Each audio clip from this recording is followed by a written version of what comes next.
Matt Krause is a Texas legislator that put out a list in approximately September, October, asking schools if they had these books on their shelves. And it was a very controversial list when it came out because it appeared to be a very crazy conglomeration of various things. But what stood out to most people that saw it is how many books were tied to issues of race, issues of sex, issues of gender equality, issues of sexual orientation.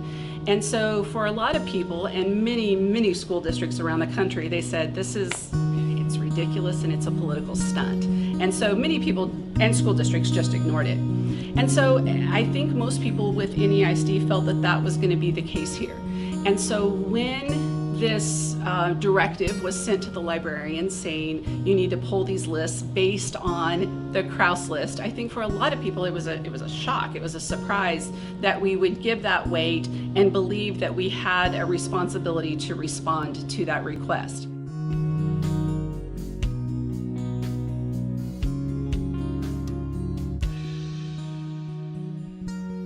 A list of titles was sent to me by Library Services, and these were titles that were in our library that needed to be reviewed. So those books were removed from the shelf, they were placed on carts. I went through and found reviews about each of these books. Our district required that each book have 3 reviews documented. Once each book had 3 reviews and was documented, they were returned to the shelf. We all need access to information. It's what makes us smarter, better citizens.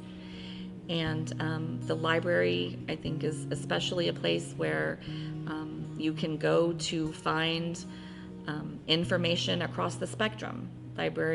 Information in libraries is not one-sided. And the library is a place where, especially our library, I think is a place where everyone should feel welcome. So I'd like to know your thoughts on the reviews and, in some cases, the banning of books that have been happening at not only this school, but in many schools around Texas.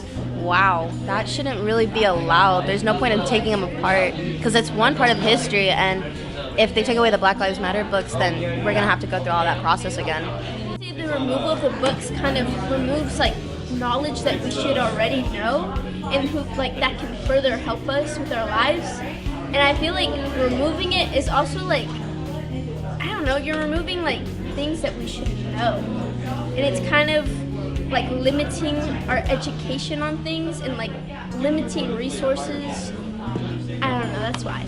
I think there should be some sort of method that a warning that it contains this graphic material and all that stuff. But it definitely should be an option because students, they do have other access outside of school to get this material, but it's important.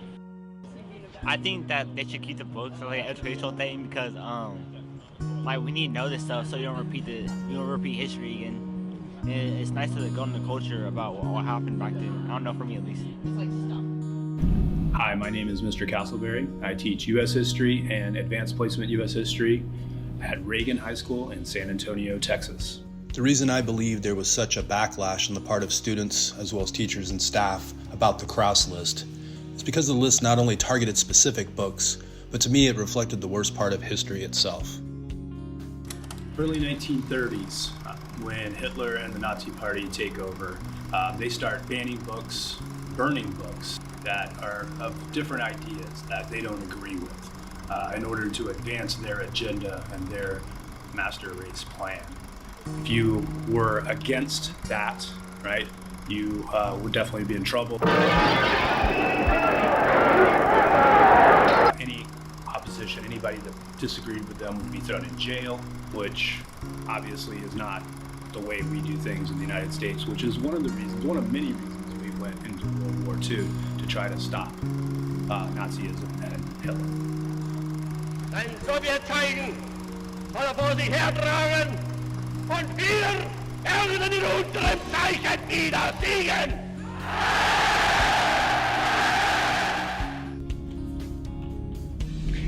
Well, I have this because my dad was a collector. He was a history buff just like me. I guess I learned that from him. he played this. I remember listening to this as a kid, right? These are the words and marching songs of Nazi Germany, okay? These are controversial, obviously, today and of all times. But the reason we need to know about it is to learn why it's bad. And hearing the words of Adolf Hitler himself, right? Not somebody else. There's no internet back then. Made me realize as a young kid that freedom is something we want to hold on to, okay? So holding on to these pieces of history, right, so we can learn from them, keeps us from making the same mistakes that others have made in the past. I want to make sure that we preserve our democracy. If we make the same mistakes that happened in Germany, perhaps we could lose our democracy, and that would be an awful thing, in my humble opinion.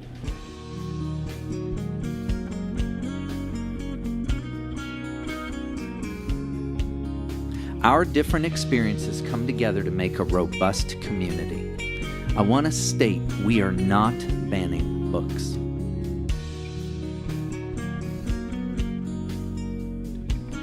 So I understand that people are passionate about what their students have access to and what they read. In addition to the people who are here this evening to share their thoughts, I've also received emails from parents and community members.